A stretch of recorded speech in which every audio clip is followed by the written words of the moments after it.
हाय दोस्तों, मैं हूं ज्योति पाल और आप सभी का स्वागत है मेरे चैनल ज्ञान ज्योति कंप्यूटर में।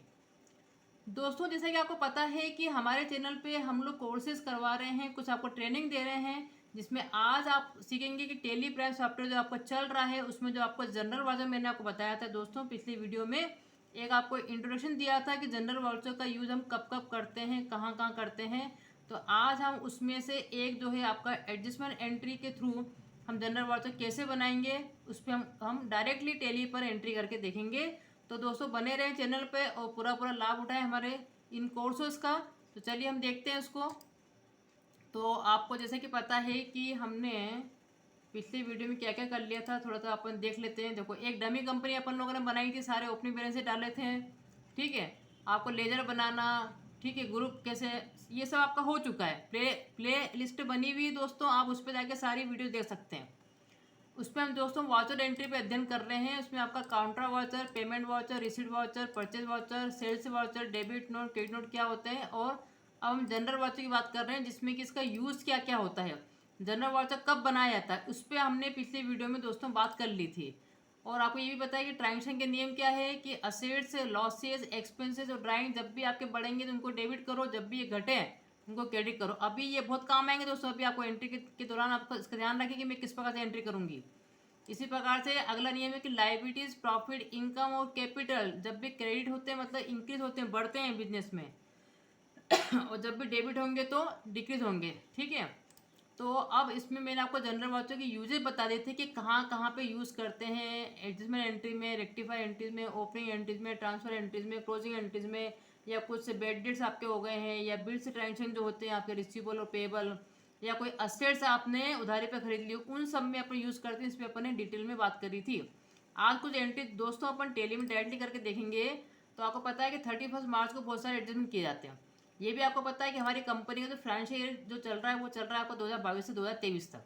मतलब अप्रैल 2022 से लेकर मार्च 2023 तक आपका ये एक फाइनेंशियल ईयर होता है। और जैसे अप्रैल लगता है ना दोस्तों 2023, उसके बाद आपका सेकंड फाइनेंशियल ईयर शुरू हो जाता है।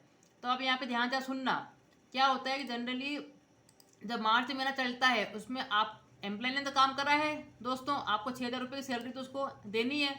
इलेक्ट्रिसिटी आपने यूज़ करी तो उसका बिल भी आया होगा आपका, तो ये आपको देना बाकी है, क्योंकि आप पे तो करेंगे 5-6 तारीख तक, मतलब वो अप्रैल में चला जाएगा। लेकिन जो खर्चे जिस महीने के होते हैं, जिस फाइनेंशियल से संबंधित होते हैं, उसको उसी फाइनेंशियल में दिखाना पड़ता है, भले आपने पेमेंट करा हो या नहीं करा हो। ये इसका रूल्स है जो कि मैंने आपको पहले थ्योरी में समझाया था। तो आप वो यही बता रहे हैं कि 31 मार्च को मान लीजिए कि सैलरी 6,000 की और आपके इलेक्ट्रिसिटी 2,000 की अगर पेंडिंग है, उसको देना बाकी है, लेकिन खर्चे में तो डालना जरूरी है। तब इसकी एंट्री आप कैसे करोगे वो अपन देखेंगे जनरल वाउचर के थ्रू कैसे एंट्री होगी। फिर वो बोल रहे हैं कि 2 मार्च को जो हमने एक एंट्री कर रही थी सैलरी में, ये सारे एडजस्टमेंट होते हैं, देखिए अब ध्यान से। तो उसमें जो हमने 12,000 की एंट्री करी थी वो 2 महीने की सैलरी थी, लेके मार्च और अप्रैल, तो हमने पूरी पूरी सैलरी में डाल दी, तो वो तो इसी फाइनेंशियल ईयर में आ गई है ना। तो ये खर्चा पूरा इसी फाइनेंशियल में आ गया, जबकि वो मार्च महीने की आपने एडवांस सैलरी चुका दी थी किसी एम्प्लॉय को। तो अब ये आप जो एडजस्टमेंट करेंगे वो किस प्रकार से करेंगे, मतलब 6,000 इस महीने के थे, मार्च महीने के थे, और बाकी का 6,000 था वो अप्रैल में चले गए, अभी फाइनेंशियल चेंज हो गया, तो ये एडवांस सैलरी कहलाएगी दोस्तों। इसका एडजस्टमेंट करना पड़ेगा। इसी प्रकार से इंश्योरेंस का आपने पेमेंट करा था 1 अक्टूबर को, जो कि 1 साल का था। अब 1 अक्टूबर 2022 को करा था, तो ये चलेगा 1 अक्टूबर 2023 तक, जबकि हमारा फाइनेंशियल खत्म हो जाएगा मार्च 2023 में ही। मतलब 6 महीने अभी का, 6 महीने अगले साल का था ये।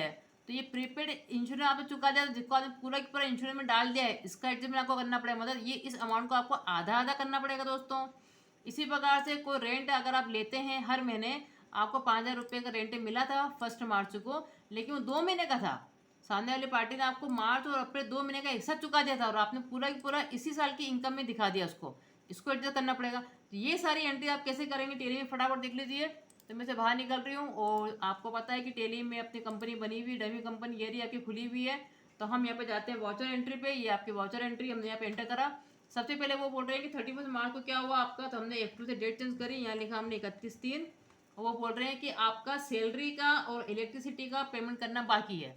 ठीक, तो आपने क्या करेंगे, इसको F7 से क्या बनाएंगे, जनरल बनाएंगे जी। जनरल वाउचर सीख रहे हैं अपन दोस्तों, कि जनरल वाउचर का यूज अपन किस पर, ये लिखा है देखो जनरल, ये इसको यहाँ पे क्लिक कर दो, आप एंटर करो। क्योंकि आपने सैलरी दी है तो खर्चे में तो आएगी सैलरी, भले आप चुकाएं या नहीं चुकाओ, तो सैलरी को डेबिट तो करना पड़ेगा। खर्चे क्या होते हैं, जब भी बढ़ते हैं तो डेबिट होते हैं, नियम याद रखें। तो ये हो गया आपका 6,000 का, ये डाल दिया हमने 6,000। उसके बाद फिर डेबिट करो, फिर यहाँ पे डी लिख दो। मल्टीपल डेबिट क्रेडिट कैसे करते हैं ये भी मैं आपको सिखा चुकी हूँ। फिर आएगा आपका इलेक्ट्रिसिटी बिल, आपने ई प्रेस करा, ये रहा इलेक्ट्रिक एक्सपेंसेस, ये है आपका 2,000 का, इसको लिखा आपने 2,000, ये एंटर कर दिया। अब क्रेडिट में क्या आएगा, अपन अपन को कैश या चेक से पेमेंट तो कर ही नहीं रहे हैं, तो आपको बनाना पड़ेगा एक आउटस्टैंडिंग सैलरी है, देखो बना हुआ है इसके अंदर। तो एक आउटस्टैंडिंग सैलरी आप एंटर करिए, 6,000 तो इसमें डाल दीजिए आप। और आपका आउटस्टैंडिंग अब क्या आना चाहिए, इलेक्ट्रिक बिल का बना हुआ नहीं, तो अल्ट सी से दोस्तों डायरेक्टली आप बना सकते हैं। यहाँ पे लिख दिया आपने आउटस्टैंडिंग, आपने लिख दिया यहाँ पर इलेक्ट्रिक एक्सपेंसेस, ठीक, अकाउंट। और ये जाएगा आपका क्या, करंट लाइबिलिटीज में। ये क्या है आपका करंट लाइबिलिटीज, ये आपकी लाइबिलिटी जो चुकाना बाकी है। ये सारे ग्रुप भी मैं आपको सिखा चुकी हूँ दोस्तों, कौन सा किस ग्रुप में आएगा। ये हो गया आपका जनरल एंट्री, क्लियर। ये एक एंट्री हो गई आपकी 31 मार्च की, ये आपका जनरल वाउचर बन गया। अगला था कि आपने जो सैलरी अकाउंट दोस्तों निकालते हो, आपने जो सैलरी चुका दी थी, डिस्प्ले में जाके आप अकाउंट बुक में जाकर लेजर करेंगे, यहाँ लिखेंगे सैलरी। तो सैलरी देख लीजिए, वो बोल रहे हैं कि आपने जो सैलरी चुकाई थी 2 मार्च को, ये रही 2 मार्च की, ये 12,000 की। तो इसमें से क्या हुआ था कि आपका जो था सैलरी जो था उसमें से 6,000 तो अगले महीने की थी, और आपने इसी में पूरा डाल दिया। अब इसका एडजस्टमेंट आप कैसे करोगे दोस्तों, तो आप क्या करेंगे कि आप इसको क्या करेंगे यहाँ पर कि 31 मार्च यहाँ पर डेट डालिए, 31/3 लिखिए और जनरल बनाइए इसको, है ना। अब वो एडवांस सैलरी में जाना चाहिए, तो एडवांस सैलरी आपका बन, क्यों, ये आपके असेट्स है दोस्तों।